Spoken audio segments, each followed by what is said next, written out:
Lost, Chapter 1. It all started one bright Thursday morning in early April. It was one of those days that seemed to lead to nothing, just a normal day. But this Thursday was different, because this Thursday, Nicole Deanne Varson would meet someone who would change her life forever. For the good or the bad, you ask? Well, that you will have to decide for yourself. As Nikki sat in the study hall, her mind deep in history, studying for the test she had to take after lunch, the speaker clicked on. Nicole Varson, please report to the principal's office. Nicole Varson to the principal's office. Tina looked at Nikki. What'd you do? She whispered. Nikki shrugged as she slowly stood. Her heart flip-flopped as she walked to the office. Her mind raced. Why was she being called to the office? I hope Daddy doesn't find out, she thought. What if he does? What did I do? She bit her lip. It doesn't matter what I did, or if I did anything. If Daddy finds out I've been called to the office, I'll be in big trouble. She stopped outside the door and glanced in the mirror, making sure her hair fell over her neck, covering the bruises her father had given her the night before. She sighed. Her long blonde hair fell in place, but her dark blue eyes looked scared. Though she wasn't quite 17, she was in the senior class. She had few close friends, and her father made sure it stayed that way. To look at her, no one would have ever guessed the pain in her life, and since she wasn't allowed to talk with anyone or be close friends with anyone, no one seemed to know. Her father feared she would tell. He forbid her to have any friends, and above all, she was never to talk to boys. Slowly she opened the door. Miss Clam, who was sitting at her desk, looked up and smiled. Come in, Nicole. This won't take but a minute. Mrs. Sharp just wanted me to check with you to be sure you knew the senior class picnic had been moved to tomorrow. She was wondering where all the things were that you were supposed to get. Nikki went pale. It's tomorrow. I thought they were going to move it because of the rain. She told me last week not to get this stuff because they weren't sure when they were going to have it, and she would let me know when. Oh, we decided it would be in the gym if it's raining. It isn't supposed to tomorrow. I know that is no guarantee, but we decided to go ahead and have it. After all, the rest of the month could be more of the same. Miss Clam smiled. Now don't worry about it, she said. You all discussed it in class as far as what all you had to get. Being the class treasurer, she said just bring the stuff tomorrow and put it in the band room. The boys will see that it gets to the picnic. However, if you already have it, just put it in there today and she will see that everything is taken care of. Nikki smiled weakly. Yes, Miss Clam, I'll take care of it. Thank you for letting me know. Miss Clam smiled again. Now you better hurry on so you aren't late for lunch. Nikki stood. Yes, ma'am.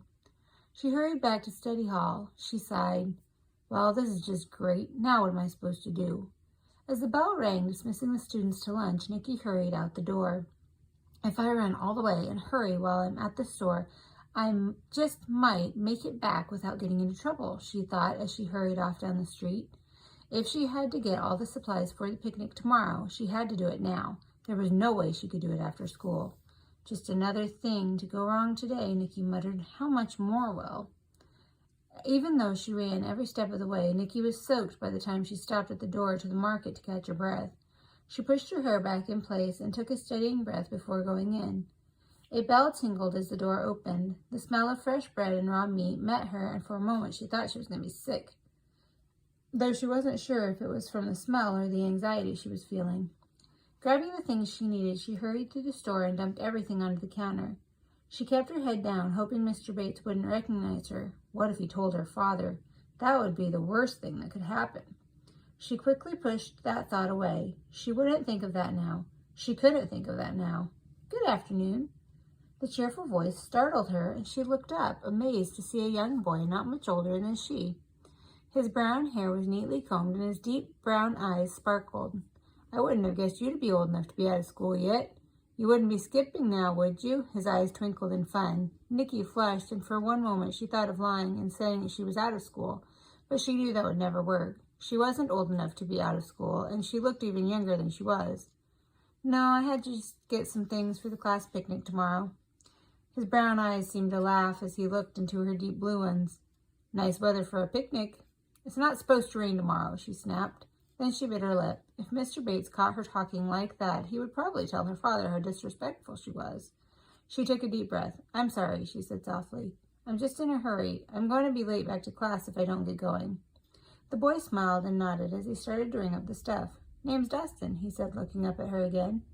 Nikki flushed. "Nicole," she said shortly. She didn't want to get into any kind of conversation. She knew her father would never allow her to talk with a boy, even in polite conversation. Her stomach knotted painfully, thinking of what he would do to her if he knew anything about her day. $10.52, please." Nikki handed him a 20 just as Mr. Bates came out of the back. "Well, hello, Nicole. Is school out early today?" Nikki jumped and turned pale. "No, I just had to get a few things." She turned quickly away. Mr. Bates smiled. "Say hi to your parents for me. I hope to see them soon." Nikki smiled slightly as she reached for her stuff. "Yes, sir. I'm sorry, but I have to go or I'll be late getting back to class." "Nicole, wait," Mr. Bates called after her. "Dustin's on his way home for lunch right now, and he passes right by the high school." He turned to Dustin and smiled. "Why don't you give her a ride back?" Turning back to Nikki, he smiled. "I don't like it that you should have to carry all this stuff back in the rain." Nikki bit her lip. "No, thank you. I'll walk." She took a step back. Mr. Bates smiled at her.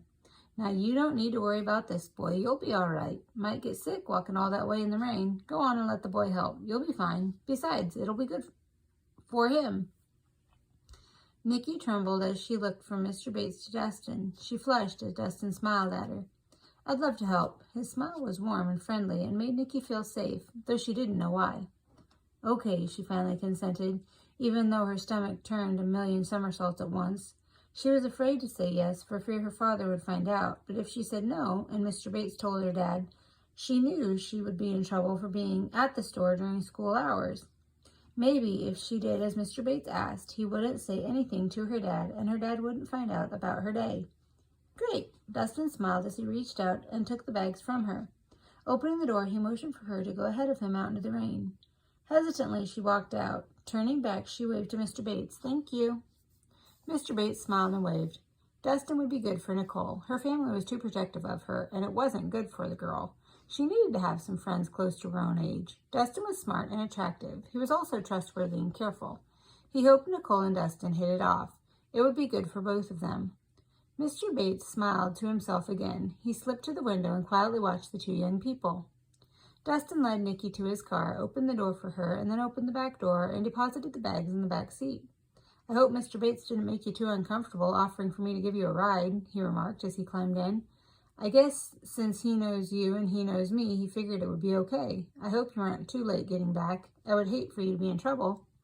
Nikki smiled as she trembled. Yet the thought of what would happen if her father knew any of what was happening was making her feel sick. "I guess I didn't sound very grateful, did I?" Her voice shook as she looked away. She hadn't wanted to agree, but she was afraid Mr. Bates would say something if she didn't, and she didn't want her father to know she was not in school. "That's all right," he chuckled. "I understand. It isn't generally a good idea for a beautiful young woman to accept a ride from a teenage boy." He looked over at her and grinned. "I guess I should properly introduce myself. I'm Dustin Davis." Nikki smiled, but she felt a nervous flush creep up her cheeks. Did he really think her beautiful? Her father and mother had never told her she was pretty. What would make this boy think she was beautiful? "Nicole Larson. My friends call me Nikki." Dustin stopped at the school. "Do you need help with this stuff?" Nikki glanced at the clock. "No, thank you. I'll just take it. I don't have much time before the bell." She started to get out, but turned back. "Thank you for the ride. I hope I didn't put you out too much." He shook his head. "You didn't put me out at all, and you're welcome. I'm glad I was able to help." Nikki paused. This will probably sound a little odd. I mean, I know we just met and all, but can I see you again? I don't want to make you uncomfortable, but I would like to get to know you. I mean, if that is okay with you." Nikki stepped back quickly, trembling as she thought of the consequences. "No, I don't think that would work. I'm sorry." She turned quickly. "I have to go." Her heart hammered. First he had called her beautiful, and now he was saying he wanted to get to know her? What was wrong with him? Dustin was stunned by how gray she turned. "Nikki, are you all right? I'm sorry, I didn't mean to upset you. I'm sorry," Nikki interrupted, and she shut the door. She turned and fled to the school so he wouldn't see her tears. Why did it hurt to tell him no, she wondered. I've turned down guys before. She couldn't explain why it hurt, but it did. Well, there's nothing I can do about it now. He's gone and I'll probably never see him again. Quickly dropping off the things in the band room, she went on to her next class. Tina nudged her as she sat down. Are you coming to the party tomorrow? Andy was really hoping you would. Tina eyed Nikki suspiciously.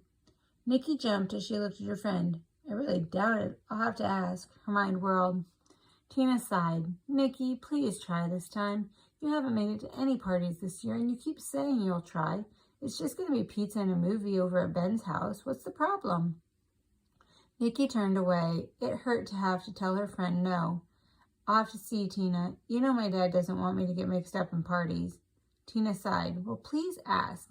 Andy didn't think he would come if you don't, and Mom and Dad won't let me go to Ben's if no one else is going to be. Please? Tina looked pleadingly at her friend. Please say you'll try, and really try this time. Nikki sighed, then nodded. I'll try, she whispered. If only Tina knew what she was asking.